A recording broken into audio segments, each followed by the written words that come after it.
Hello everyone, welcome back to Niyogi IAS. और आज हम डिस्कस करने जा रहे हैं एक ऐसे विक्टिम ऑफ वॉर की जिसके बारे में कोई ध्यान भी नहीं देता। जी हाँ, इट इज़ इन्वायरमेंट। वॉर कहीं ना कहीं इन्वायरमेंट को बहुत ही ज़्यादा नेगेटिवली इम्पैक्ट करता है और इसके सीवियर कॉन्सिक्वेंसेस हमको इस वक्त वेस्ट एशिया वॉर के केस में देखने को मिल रहे हैं। So environment is another critical और another important victim of the West Asia war. So let us discuss कि वॉर और इन्वायरमेंट का पूरे थ्रू आउट द सिस्टम और थ्रू आउट द हिस्ट्री किस तरीके का रिलेशनशिप रहा है। So let us look into this idea of how war impacts environment. Okay, so अगर हम बात करें जो मॉडर्न वॉरफेयर टेक्निक्स है और जो मॉडर्न वॉरफेयर के मेथड्स हैं वो it is no longer restricted to simple item. अगर आप पुराने वॉरफेयर्स की बात करते हैं तो वहाँ पे इन्वायरमेंटल डैमेज के टर्म्स में क्या क्या किया जाता था, तो ज़्यादातर फील्ड्स को जला दिया जाता था, फॉरेस्ट को क्लियर कर दिया जाता था, या तो कहीं कहीं पे पानी को कंटामिनेट कर दिया जाता था। बट अब जो इन्वायरमेंटल डैमेज का जो एक्सटेंट है वो एपिसोडिक नहीं रह गया है। It is no longer small scale and episodic in nature, जबकि अब क्या हो गया है, शिफ्ट किस तरफ हुआ है, persistent cumulative and long term ecological crisis की तरफ। तो अब जो वॉरफेयर हो रहे हैं उसके कारण जो डैमेजेस हो रहे हैं वो कहीं ना कहीं रिलेटिवली लॉन्ग टर्म के लिए हैं, क्योंकि एक्सटेंट बढ़ गया है और इंटेंट भी चेंज हो गया है। पहले इंटेंट डेलिब्रेट डैमेज नहीं हुआ करता था, पर अब कहीं ना कहीं डेलिब्रेट इकोलॉजिकल डैमेज जो है एक वन ऑफ द पार्ट और प्रोसेस हो गया है वॉरफेयर का। Okay, so the environment is increasingly emerging as a silent victim of armed conflict. Environment क्या बन के आ रहा है, इन्वायरमेंट एक silent victim of armed conflict emerge हुआ है। Okay, so let us look into the changing nature of the warfare and how it is impacting the environment. So earlier wars कैसे थे, लैंड बेस्ड थे, तो उसमें destruction of crop forest and infrastructure हमको देखने को मिलता था। पर मॉडर्न वॉरफेयर के केस में लैंड, एयर और इवन डीप सीज पे भी फोकस है। बेसिकली अब जो वॉरफेयर चल रहे हैं वो कहीं ना कहीं डीप सी लेवल तक भी इम्पैक्ट कर रहे हैं। So use of drone, missile, chemical agent, और ये भी बहुत ही कॉमनली हमको देखने को मिलता है कि केमिकल एजेंट्स का यूज़ हो गया, ड्रोन्स का यूज़ हो गया, मिसाइल का यूज़ हो गया, अंडर वाटर टॉर्पेडोज का यूज़ हो गया। सो इससे कई large scale ecological damages not only on the surface but also under the surface of the water हमको देखने को मिल रहा है। Okay, so long term ecological degradation, alright, economic और सोशल डैमेजेस के अलावा सिस्टमैटिक इन्वायरमेंटल कोलैप्स एक इंटीग्रल पार्ट हो गया है वॉरफेयर का। Okay, so let us look into this idea that what are the key outcomes we are seeing in terms of environmental damage। environmental damage को cause करने वाले key outcomes हमको warfare में क्या क्या देखने को मिलते हैं। so सबसे पहला आउटकम है वो है क्लाइमेट एंड एमिशन रिलेटेड। अगर आप मिलिट्री ऑपरेशन की बात करें तो majority of the military operation में क्या मिलता है हमको, massive green house gas emissions देखने को मिलते हैं। अगर हम जैसे फॉर एग्जांपल इसी वेस्ट एशिया वॉर की बात करें तो पहले 6 दिन में यूएस ने अकेले 2 बिलियन टन से ज़्यादा कार्बन डाइऑक्साइड का एमिशन किया था। ओके, सो वेस्ट एशिया कॉन्फ्लिक्ट में ही विद इन फर्स्ट 6 डेज हमको billions of tons of carbon dioxide emission देखने को मिला है। ऑलराइट, और ये जो वॉर है वो act as a hidden contributor to climate change. Because of this carbon dioxide emission क्या हो रहा है कि ये जो वॉर है वो अपने आप में ही क्लाइमेट चेंज का एक हिडन कंट्रीब्यूटर बन गया है। Alright, eight the same time इस सेकंड जो हमको इफेक्ट देखने को मिलता है वो होता है एयर पोल्यूशन का। एयर पोल्यूशन काफ़ी ज़्यादा बढ़ जाता है जब भी हम वॉरफेयर के लिए जाते हैं। राइट, सो अगर रिसेंट टर्म्स में देखें, रिसेंट इवेंट्स में देखें वेस्ट एशिया कॉन्फ्लिक्ट में, तो हमने कई सारे ऑयल डिपोट्स और जो है तुम्हारे ऑयल रिफाइनरीज हैं उनको टारगेट होते हुए देखा है, जहाँ से लार्ज स्केल एयर पोल्यूशन और टॉक्सिक पोल्यूटेंट बाहर आते हैं। ओके, इसका रिजल्ट क्या था, हमको जो है बेसिकली ब्लैक रेन जैसे फिनोमिना यहाँ पर देखने को मिले थे। ऑलराइट, जो भी केमिकल वेपन और इसके अलावा आप देखेंगे टॉक्सिक गैसेस, हाइड्रोकार्बन्स, इसका एमिशन बहुत ज़्यादा बढ़ गया था। एट द सेम टाइम अगर आप लेबनान के केस में देखते हैं तो इजराइल लेबनान वॉर में large scale spread of glyphosate देखा गया है। ग्लाइफोसेट एक केमिकल एजेंट है जो हर्बिसाइड की तरह इस्तेमाल किया जाता है, पर इसका लार्ज स्केल यूज़ और लार्ज स्केल वॉर में इस्तेमाल कहीं ना कहीं अदर जो है इफेक्ट भी लेके आता है, because glyphosate is toxic to people, आम इंसान के लिए टॉक्सिक होता है। तो ये रेस्पिरेटरी और कार्डियोवैस्कुलर डिजीजेस भी जो है प्रोड्यूस कर सकता है। So this is another impact कि एयर पोल्यूशन बढ़ रहा है, टॉक्सिसिटी ऑफ द एयर बढ़ रही है बिकॉज ऑफ वॉरफेयर। ये भी इसका एक बड़ा इन्वायरमेंटल इम्पैक्ट है। थर्ड इम्पैक्ट जो हमको देखने को मिलता है वो कहीं ना कहीं मरीन एंड वाटर इकोसिस्टम या वाटर कंटेमिनेशन के फॉर्म में देखने को मिलता है, specially with the oil being one of the biggest issue of the war. Oil का प्रोडक्शन, ऑयल की सप्लाई, ये अगर सबसे बड़ा इशू रहा है तो कहीं ना कहीं ऑयल स्पिल से रिलेटेड फिनोमिना हमको वॉरफेयर में देखने को मिले हैं। और जब भी ऑयल स्पिल होगा तो ऑटोमेटिकली क्या होगा, मरीन इकोसिस्टम कोलैप्स करेगा, मरीन इकोसिस्टम में डैमेजेस देखने को मिलेंगे। इफ़ यू रिमेंबर, जब इराकी सेना ने कुवैत पे अटैक किया था, at that point of time what happened is basically उसमें इराकी सेना ने क्या किया कि उन्होंने कई गैलन ऑफ ऑयल को समंदर में छोड़ दिया था ताकि यूएस जो है कुवैत में उनके ऊपर अटैक ना कर पाए। एंड एज ए रिजल्ट वो उस समय का, वो अब तक के हिस्ट्री का सबसे बड़ा ऑयल स्पिल बन के उभरा था। उस टाइम पे अगर आप देखेंगे तो पर्शियन गल्फ में जितने भी स्प्रून और अदर फिश होते हैं उनको बहुत ही ज़्यादा नेगेटिवली इम्पैक्ट हुआ था, एंड उससे इकोलॉजिकल डैमेज मरीन इकोसिस्टम में देखने को मिला था। ओके, सो जो मरीन है और मरीन इकोसिस्टम है और वाटर कंटामिनेशन है वो भी हमको बहुत ही ज़्यादा देखने को मिलता है। एट द सेम टाइम अगर आप रिसेंट न्यूज़ पढ़ेंगे तो बहुत सारे केसेस में आपको जो है वाटर डीसैलिनाइजेशन प्लांट्स के अटैक के बारे में पढ़ने को मिलेगा। वाटर डीसैलिनाइजेशन प्लांट का काम होता है to produce safe drinking water for common people. और यहाँ पे सबसे बड़ा इशू क्या है कि अगर हम इन डीसैलिनाइजेशन प्लांट को अटैक करते हैं तो आम लोगों के लिए, आम जनता के लिए पीने का पानी भी उपलब्ध नहीं हो पाता। So this leads to water scarcity. इसके कारण क्या होता है, वाटर स्कार्सिटी के फिनोमिना हमको देखने को मिलते हैं। वहीं जो है because of the chemical agents and spread, उसका जो केमिकल एजेंट्स और अदरवाइज हम चीज़ों का इस्तेमाल कर रहे हैं उसके कारण long term soil and agriculture related damages भी हमको देखने को मिलते हैं। ऑलराइट, फॉर एग्जांपल अगर आप देखेंगे जो वियतनाम वॉर हुआ था जिसमें यूएस और वियतनाम के बीच वॉर चल रहा था, उस वक्त it was the first war जहाँ पे इन्वायरमेंट डिग्रेडेशन को एज अ डेलिब्रेट स्ट्रैटेजी इस्तेमाल किया गया था। मीन्स इन्वायरमेंट को डैमेज करना एक डेलिब्रेट स्ट्रैटेजी बनाई गई थी वहाँ पे। ऑपरेशन रैंच हैंड करके उस वक्त ऑपरेशन हुआ था जो यूएस ने चलाया था, और उसमें उन लोगों ने स्पेसिफिकली एजेंट ऑरेंज का इस्तेमाल किया था। इसका आउटकम क्या हुआ था, इसके कारण उन्होंने कई सारे फॉरेस्ट ट्रैक्स को क्लियर किया था जहाँ पे अदरवाइज वियतनामी सोल्जर्स हाइड किया करते थे। ओके, सो एजेंट ऑरेंज और इस तरीके से ग्लाइफोसेट का यूज़, हर्बिसाइड्स का यूज़, ओके, डिफोलिएट्स का यूज़ जो है बहुत ही ज़्यादा देखने को मिलता है, और इसके कारण बहुत लॉन्ग टर्म इकोलॉजिकल डैमेजेस होते हैं जो कि सॉइल एंड एग्रीकल्चर प्रोडक्टिविटी को नेगेटिवली इम्पैक्ट करते हैं। Okay, so this leads to soil toxicity and long term loss of agriculture productivity. Okay, इसके अलावा क्या है, इसके अलावा एक बहुत बड़ा जो हमको देखने को लॉस मिलेगा वो है बायोडाइवर्सिटी के टर्म्स में, बिकॉज फॉरेस्ट का डिस्ट्रक्शन होगा जो हमको world war 1, Vietnam war, world war 2 के टाइम भी देखने को मिला है।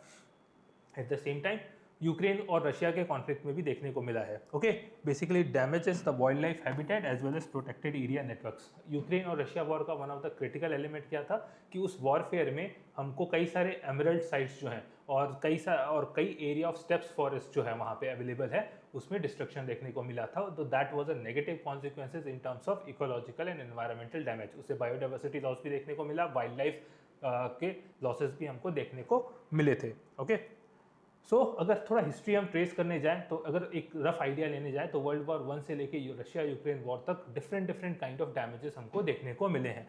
वर्ल्ड वॉर 1 में we lost around 3,50,000 hectare of forest. World war 2 के टाइम पे अगर आप बात करें तो फ्लडिंग ऑफ फार्मलैंड्स में क्या करते थे, जर्मन सोल्जर्स जितने भी थे वो कई सारी जगहों पे फार्मलैंड्स पे खारा पानी जो होता है, जो सॉल्ट वाटर होता है, उसको स्प्रेड कर देते थे ताकि एग्रीकल्चर की प्रोडक्टिविटी कम हो जाए और लोगों को खाने के लिए ना मिले, जो अपने एनिमीज हैं उनको फूड ना मिले। Okay, so flooding of farmland and large scale ecological disruptions हमको बहुत जगह देखने को मिले थे। वहीं वियतनाम वॉर की अगर हम बात करें तो there was deliberate ecological warfare, जो मैंने बात करी एजेंट ऑरेंज का इस्तेमाल करके डेलिब्रेट इकोलॉजिकल डैमेजेस क्रिएट किए गए थे। एट द सेम टाइम अगर गल्फ वॉर की बात किया जाए तो it was known for the largest oil spill in the history, and Russia-Ukraine war is known for damaging the protected ecosystem, जिसको हम emerald site कहते हैं, which are protected under Berne Convention। वो जो है उनके ऊपर डैमेजेस हमको देखने को मिला था। सो शिफ्ट क्या है, अगर आप ओवर द पीरियड देखेंगे तो it was initially not an strategy but now it has become a deliberate strategy, एक डेलिब्रेट इकोलॉजिकल डैमेज करने की स्ट्रैटेजी बनते जा रही है। तो देयर इज अ शिफ्ट, कहाँ से, environment being a collateral damage, environment एक कोलैटरल डैमेज से कहाँ शिफ्ट हो गया है, ए डेलिब्रेट इन्वायरमेंटल टारगेटिंग में। ओके, अब डेलिब्रेटली हम इन्वायरमेंट को टारगेट करने लग गए हैं और डेलिब्रेटली उसमें डैमेज क्रिएट करने लग गए हैं to suppress the enemy during the warfare. Okay, now West Asia conflict की अगर स्पेसिफिकली मैं बात करूं जो अभी चल रहा है, अगर उसके टर्म्स में देखेंगे तो की आउटकम्स हमको क्या क्या देखने को मिले हैं कि ग्रीन हाउस गैस एमिशंस काफ़ी ज़्यादा बढ़ गए हैं, एयर पोल्यूशन और उससे रिलेटेड टॉक्सिसिटी बढ़ गई है और मरीन कंटामिनेशन के एलिमेंट्स हमको देखने को मिल रहे हैं। लेबनान के केस में जैसा मैंने बताया केमिकल स्प्रेइंग ऑफ ग्लाइफोसेट हमको देखने को मिला है जो long term soil as well as ecological productivity को डैमेज करता है। वही damaging the water infrastructure and coastal ecosystem, इसके कारण कहीं ना कहीं आपको लॉन्ग टर्म वाटर क्राइसिस के इश्यूज भी फेस करने को पड़ सकते हैं। इसका मतलब ये है कि इन्वायरमेंटल डैमेजेस अब एपिसोडिक नहीं है, अब शॉर्ट टर्म नहीं है, इनका लॉन्ग टर्म मल्टीपल ईयर्स के अक्रॉस कॉन्सिक्वेंसेस रह सकता है। Okay, so does there exist any international legal framework to address this? इसके रिलेटेड कोई फ्रेमवर्क बना हुआ है क्या? क्या इंटरनेशनल लेवल पे ऐसे लॉज, रूल्स एंड रेगुलेशंस हैं जो इस कंसर्न को एड्रेस करते हैं? So yes, there are laws and concerns. तो सबसे पहला जो बहुत ही क्रिटिकल हमको एलिमेंट देखने को मिला था in terms of environmental damages, वो हमको वियतनाम वॉर के टाइम पे देखने को मिला था, और उस टाइम पहली बार डेलिबरेटली एनवायरनमेंट को डैमेज किया गया था। तो उससे रिलेटेड 1970s के टर्म्स में जो अवेयरनेस जनरेट हुई थी और 1970s के टर्म्स में के टाइम पे जो वियतनाम वॉर हुआ था, उसको ध्यान में रखते हुए सबसे पहला जो कन्वेंशन आपको देखने को मिलेगा वो इन्वायरमेंट मॉडिफिकेशन कन्वेंशन के नाम से देखने को मिलता है। It came in 1976। कब आया था? 1976 में, and it prohibit the environment modification as a weapon. Basically इसमें ये यूएन कन्वेंशन है, यूएन जनरल असेंबली ने इसको अडॉप्ट किया था, और इसमें क्या कहा गया था कि इन्वायरमेंट को जो है इन्वायरमेंट का मॉडिफिकेशन एज अ वेपन आप इस्तेमाल नहीं कर सकते, उसमें प्रोहिबिशन लगाई गई थी। इसके अलावा 1992 में आपका जो रियो डिक्लेरेशन हुआ था उसमें भी यही कहा गया कि warfare inherently is destructive to sustainable development.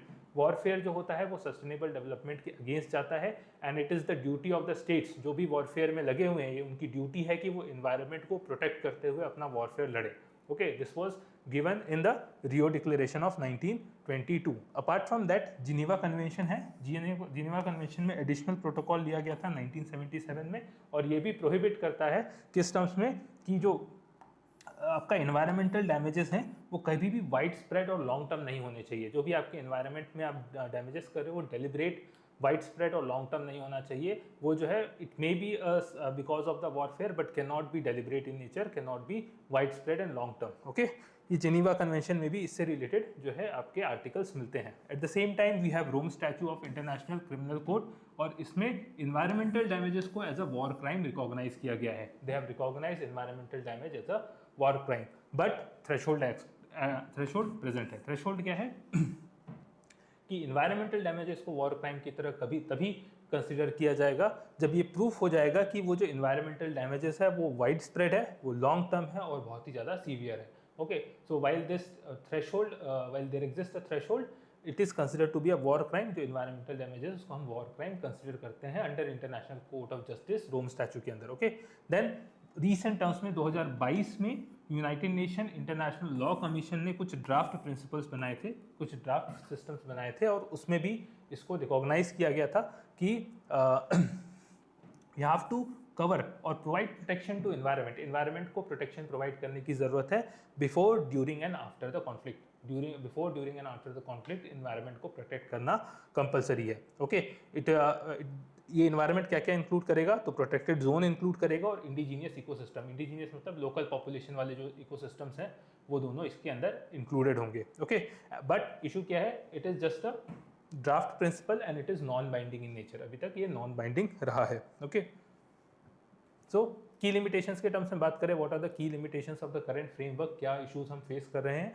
सो जितने भी लीगल फ्रेमवर्क्स हैं इंटरनेशनल लेवल पे, उसमें सबसे पहला इशू तो है हाई लीगल थ्रेशोल्ड का। जैसे रोम स्टैच्यू की हमने बात करी, रोम स्टैच्यू में एक थ्रेशोल्ड दिया हुआ है to consider environmental damage as a war crime. तो वो जो थ्रेशोल्ड है वो अपने आप में बहुत बड़ा है and it is very difficult to prove. ठीक है, उसको डिफिकल्ट होता है क्या? प्रूव करना, उसका वायलेशन प्रूव करने में डिफिकल्टी जाती है। सब्जेक्टिव है ना, ये एक चीज़ की क्लैरिटी नहीं है कि what is large scale, what is wide spread, ये तो बताया नहीं किसी ने, तो इसको प्रूव करने में बहुत ज़्यादा डिफिकल्टी जाती है। Then there is lack of enforcement mechanism and independent monitoring. कोई मॉनिटरिंग का सिस्टम नहीं है जिससे हम ये पता लगा सके कि कितना डैमेज हुआ है। एट द सेम टाइम कोई जो है एनफोर्समेंट का मैकेनिज्म भी नहीं है। अगर वॉर क्राइम आपका प्रूफ हो भी जाता है तो भी आप उसको एनफोर्स नहीं कर सकते हो। ठीक है, देन मेजर पावर्स जो है वो अभी भी किसी भी जो क्रिटिकल कन्वेंशन है उसके सिग्नेटरी नहीं बने हैं। Basically the one who are doing the wars are not part of these conventions, तो उसके कारण सबसे बड़ा इशू क्रिएट होता है। अगर वो पार्ट नहीं है तो उसको फॉलो भी नहीं करेंगे। Okay, then environmental damages often are treated as collateral. इसको हम कैसे ट्रीट करते हैं? कोलैटरल डैमेज की तरह ट्रीट करते हैं रैदर देन सेंट्रल क्राइम। तो ये सबसे बड़ा इशू है कि treatment of environmental damage is not considered to be a central crime. Okay, then defined as severe wide spread long term environmental damage, again बहुत ही वेग डेफिनेशन है, but sorry वो लास्ट स्लाइड पे था. Then let us understand the concept of ecocide. इसी से related concept है ecocide का कॉन्सेप्ट. ये क्या कहता है? It is defined as severe long term and continuous environmental damage. जब बहुत लॉन्ग टर्म और सीवियर इन्वायरमेंटल डैमेज होता है तो उसको हम क्या नाम देते हैं? Ecocide. This is similar to genocide. Genocide होता है उसी का पैरेलली इकोसाइड है. Ecocide is basically long term wide spread and severe environmental damages that has been done deliberately किसी भी कंट्री या किसी भी इंडिविजुअल के द्वारा किया गया है. ओके, प्रपोजल क्या है? We want ecocide to be recognized. लोग चाहते हैं कि इकोसाइड को रिकॉग्नाइज किया जाए as a 5th international crime under international criminal court. इसको क्या चाहते हैं कि 5th जो है इंटरनेशनल क्राइम की तरह रिकॉग्नाइज होना चाहिए. अगर ये हो जाता है, इफ दिस कम्स ट्रू, तब क्या हो जाएगा कि इन्वायरमेंटल डैमेजेस में आप सिर्फ स्टेट को ही रिस्पॉन्सिबल हेल्ड नहीं कर सकते हो, आप किसी इंडिविजुअल को भी इसके लिए अकाउंटेबल होल्ड कर सकते हो. Okay, so accountability will change and come towards the individual liability, individual responsibility. So very important proposal है कि इकोसाइड को 5th इंटरनेशनल क्राइम के सेक्टर 5th इंटरनेशनल क्राइम की तरह रिकॉग्नाइज किया जाना चाहिए कि नहीं किया जाना चाहिए. ठीक है, so concept of ecocide is important from the perspective of environmental damages during war. Environmental damage जो वॉर के कारण होते हैं उसके हिसाब से इकोसाइड बहुत ही ज़्यादा अच्छा या इंपॉर्टेंट कॉन्सेप्ट हो जाता है. So what are the required reforms? क्या क्या करने की ज़रूरत है? We need to expand our legal scope. ठीक है, कार्बन एमिशन ऑफ वॉर को कंसिडर कर सकते हैं. We have to establish independent environmental monitoring system जो कि रिपोर्ट कर सकता है कि क्या क्या इशूज़ है, कहाँ पे डैमेजेस देखने को मिले हैं और to what extent this damages has been there. Apart from that accountability mechanism बनाने की ज़रूरत है और इन्वायरमेंटल रिस्टोरेशन को पोस्ट वॉर रिकवरी के पार्ट का इंटीग्रल पार्ट बनाना है. बेसिकली अभी जो पोस्ट वॉर रिकवरी के आप फिनोमिनास देखते हो वो जनरली इकोनॉमिक इन नेचर होते हैं. वर्ल्ड वॉर 2 के बाद भी हमको पोस्ट वॉर रिकवरी के लिए जैसे वर्ल्ड बैंक या फिर international bank for reconstruction and development वो स्टैब्लिश किया गया था. तो ये सारे फिनोमिना क्या थे, ये सारे इंस्टीट्यूशंस क्या थे? These were primary focused upon economic activity. Eight the same time it is due time कि हम रिकॉग्नाइज करें इन्वायरमेंट को रिस्टोर करना भी हमारा एक इंटीग्रल पार्ट होना चाहिए पोस्ट वॉर रिकवरी का. पोस्ट वॉर रिकवरी के फेज में इन्वायरमेंट को रिस्टोर करना भी उस प्लान का एक इंटीग्रल हिस्सा होना चाहिए. This is one of the prime requirements that we have to focus upon. Right, and environment must be recognize as primary victim. Environment को कैसे रिकॉग्नाइज करना पड़ेगा? एक प्राइमरी विक्टिम की जगह other than a collateral damage. Alright, so what is the conclusion? The modern warfare has transformed the environmental damage from incidental harm. पहले incidental harm हुआ करता था, तो अब हमको क्या दिख रहा है? More systematic and enduring ecological crisis की तरह हमको ये देखने को मिल रहा है. Okay, so this necessitate what? एक स्ट्रॉन्ग लीगल फ्रेमवर्क होना चाहिए एंड ग्लोबल अकाउंटेबिलिटी का एक मैकेनिज्म होना चाहिए दैट कैन रिकॉग्नाइज इकोसाइड. क्या रिकॉग्नाइज कर सकता है? इकोसाइड को रिकॉग्नाइज कर सकता है और उससे रिलेटेड एक्शंस ले सकता है. Okay, so this is the idea of how environment is getting damaged because of war and what systems we have in place and what are its limitations. इससे related आपको जो भी doubts हो, do let us know on the comments. Thank you for joining today everyone.